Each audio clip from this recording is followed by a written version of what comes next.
Hello दोस्तों, overthinking तब होती है जब आप किसी चीज, आमतौर पर किसी समस्या या निर्णय के बारे में सोचने में बहुत ज्यादा समय और ऊर्जा खर्च करते हैं, जिससे आप अनप्रोडक्टिव तरीके से एक ही तरह के विचारों को दोहराते रहते हैं, अलग अलग परिदृश्यों की कल्पना करते हैं या इस बात की चिंता करते हैं कि क्या हो सकता है। चीजों के बारे में सोचना ठीक है, लेकिन जब आप इसे बहुत ज्यादा करते हैं तो यह आपको तनाव और अटका हुआ महसूस कराने लगता है। इसे ही ओवरथिंकिंग कहा जाता है। यह ऐसा है जैसे आपका मस्तिष्क कोई स्पष्ट और सहायक समाधान ढूंढने की बजाय इधर उधर घूम रहा है। आज इसी समाधान को हम ढूंढने वाले हैं। अगर आपकी भी समस्या ओवरथिंकिंग है तो आज इस समस्या का आखिरी दिन है। लेकिन आगे बढ़ने से पहले चैनल को सब्सक्राइब जरूर कर लेना ताकि आप हमारी सभी वीडियो को रिलीज होते ही देख पाएं। आज हम बात करने वाले हैं टॉप ओवरथिंकिंग बुक के बारे में, जिसे निक ट्रेंटर ने लिखा है। इस बुक समरी में आप चिंता को कम करने और अपने दिमाग पर नियंत्रण हासिल करने के प्रभावी तरीके सीखेंगे। भटकता हुआ मन दुखी मन होता है। अगर आप पिछली घटनाओं को एनालाइज करने और आने वाले पलों के बारे में इस हद तक चिंता करते हैं कि एक नॉर्मल से काम पर फोकस नहीं कर पा रहे हैं, तो आप जरूर से ज्यादा ओवरथिंकिंग कर रहे हैं। हम में से बहुत से लोग आदतन ओवरथिंकर बन गए हैं, क्योंकि इससे हमें यह इल्यूजन होता है कि हम जिस समस्या के बारे में सोच रहे हैं उसके समाधान के बारे में कुछ कर रहे हैं। ऐसी सोच के साथ ओवरथिंकिंग से छुटकारा पाना लगभग इम्पॉसिबल है। भले ही आप एक सही प्लान बना लें, लेकिन अगर आपकी चिंता बढ़ेगी तो दिमाग ओवरथिंकिंग करता रहेगा। आपकी चिंता को तेजी से कम करने और दिमाग पर कंट्रोल करने के लिए इसकी जड़ों पर काम करना होगा, जो आप इस समरी में सीखेंगे। बुक को आसानी से समझने के लिए हमने इसे 7 अलग अलग चैप्टर में डिस्कस किया है। तो चलिए फिर शुरू करते हैं। सबसे पहले हम ओवरथिंकिंग रोकने के तरीके के बारे में जानते हैं। पहला मेथड 5-4-3-2-1। 5-4-3-2-1 मेथड आपके दिमाग को इतनी तेजी से डिस्ट्रैक्ट कर देगा कि आप नियंत्रण की फीलिंग को दोबारा पा सकें।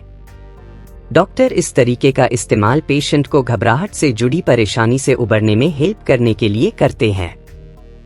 5-4-3-2-1 मेथड इस तरह काम करता है। तनाव के दौरान धीरे धीरे 5 से 1 तक उल्टी गिनती करें। जैसे ही आप उल्टी गिनती करते हैं, अपनी 5 सेंसेस में से एक को शामिल करने के लिए हर नंबर को एक साइन के रूप में यूज करें। 5 पर अपने आसपास के माहौल में 5 चीजों को देखें। 4 पर 4 अलग अलग आवाजें सुनें। 3 पर 3 फीलिंग्स, महके का पता लगाएं। 1 पर किसी एक स्वाद को पहचानें। कॉन्शियसनेस को अवेयरनेस की एक बॉल की तरह सोचें, जो आपकी बॉडी के अंदर और बाहर घूमती है। जब आप विचारों में खोए रहते हैं तो आपकी अवेयरनेस की बॉल आपके दिमाग के अंदर घूमती है, एक पिनबॉल की तरह चारों तरफ उछलती है और उन सभी परिदृश्यों के बारे में सोचती है जिनके बारे में आप सोच रहे हैं। जैसे, क्या होगा अगर ऐसा होता है? क्या होगा अगर ऐसा नहीं होता है? क्या होगा अगर मैंने चीजें अलग तरीके से की?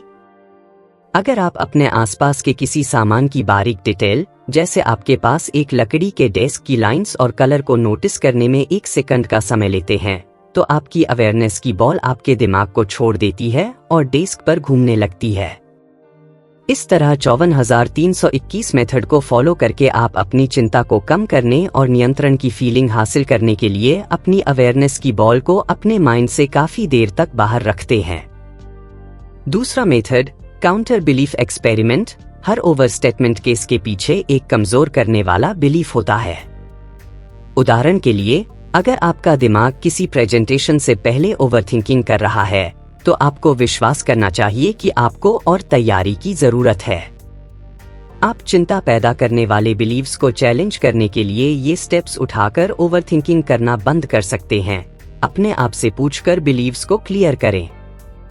सबसे पहले अपने आप से पूछें कि मुझे अपने बारे में, दूसरों के बारे में या फ्यूचर के बारे में क्या बिलीव करना चाहिए।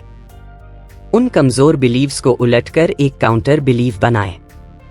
अगर आप मानते हैं कि मैं इस प्रेजेंटेशन के लिए तैयार नहीं हूं, तो इसका काउंटर बिलीव है, मैं इस प्रेजेंटेशन के लिए अच्छी तरह से तैयार हूं। काउंटर बिलीव को एनालाइज करके एक काउंटर बिलीव एक्सपेरिमेंट को चलाएं। कम से कम 1 मिनट ऐसे जिए जैसे काउंटर बिलीव सच है। अगले 60 सेकंड इस विश्वास के साथ जिए कि आप अपनी प्रेजेंटेशन के लिए अच्छी तरह से तैयार हैं। अपने नए बिलीव को सपोर्ट करने के लिए सबूत दें। इस बिलीव का सपोर्ट करने के लिए इससे जुड़ी अपनी पिछली परफॉर्मेंस के बारे में सोचें। जब आप किसी काउंटर बिलीव का सपोर्ट करने के लिए सबूत ढूंढते हैं तो अपने कोर बिलीव पर डाउट करना शुरू कर देते हैं, जो आपकी चिंता को कम करता है और आपके ओवरथिंकिंग माइंड को शांत करता है। तीसरा मेथड, वरी सस्पेंशन। ऑथर बताते हैं कि जब वह चिंता से घिर जाते हैं और काम पर ध्यान देना या किसी करीबी के साथ अपने टाइम को एंजॉय करना मुश्किल लगता है, तो वह अपना फोन उठाते हैं, साइड बटन दबाते हैं और कहते हैं, हे गूगल, चिंता करने की मेरी अपॉइंटमेंट फिक्स करें। आमतौर पर जब तक रात के 8 बजते हैं तब तक वो भूल जाते हैं कि किस बारे में चिंता कर रहे थे। ज्यादातर टाइम हमारी चिंताएं सिर्फ एक्सेप्ट होना चाहती हैं। चिंता करने के लिए एक डिसाइडेड टाइम बनाकर आप अपनी चिंता को एक्सेप्ट करते हैं और इसे टाइम के एक छोटे हिस्से तक लिमिट करते हैं ताकि यह दिन के बाकी घंटों में न फैल जाए। चिंता को टालना एंजाइटी साइकिल को रोकने का एक बहुत ही सीधा और इफेक्टिव तरीका है। हम शायद ही अपनी जिंदगी में कभी चिंता को खत्म कर सकते हैं, लेकिन अवेयरनेस के साथ इसके शुरुआत और ड्यूरेशन को लिमिट कर सकते हैं। अब हम ये समझते हैं कि ज्यादा सोचने का मतलब ओवरथिंकिंग नहीं है। एक यंग पर्सन जेम्स को इमेजिन करें। जेम्स दयालु, समझदार और सेल्फ अवेयर है।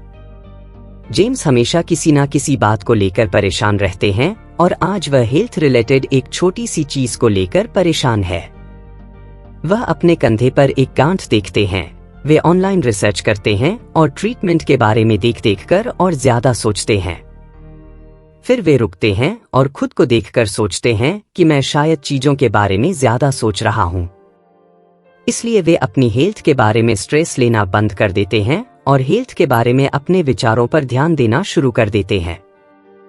वे सोचते हैं, हो सकता है कि मुझे सच में किसी ट्रीटमेंट की जरूरत हो, लेकिन किस तरह के उनके विचार बढ़ने लगते हैं और जल्द ही वे इंटरनल कंसल्टेंट के लिए अपने ऑप्शंस पर बहस करने लगते हैं। खुद से बहस करते हैं, खुद को एनालाइज करते हैं, खुद का बचाव करते हैं, खुद से सवाल करते हैं और इस तरह सिर्फ एक परेशानी से वे ऐसी बहुत सारी यादों, अंदाज, डर और एक्सपीरियंस के बारे में सोचने लगते हैं जिसकी जरूरत भी नहीं थी। वे हैरानी से सोचते हैं, क्या मुझे चिंता के कारण पैनिक अटैक तो नहीं आ जाएगा?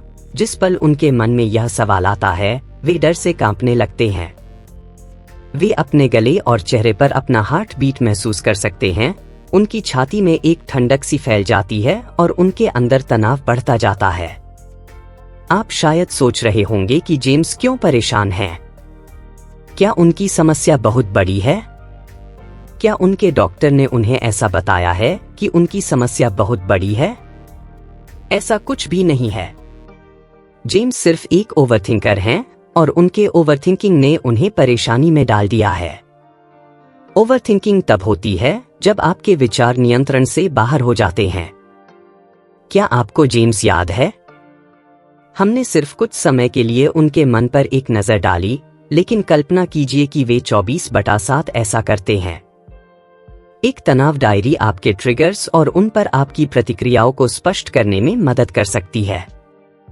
एक बार जब आप अपनी जिंदगी में तनाव के वास्तविक कारणों को समझ लेते हैं, तो इन्हें ठीक करने के लिए 4R टेक्निक का इस्तेमाल कर सकते हैं।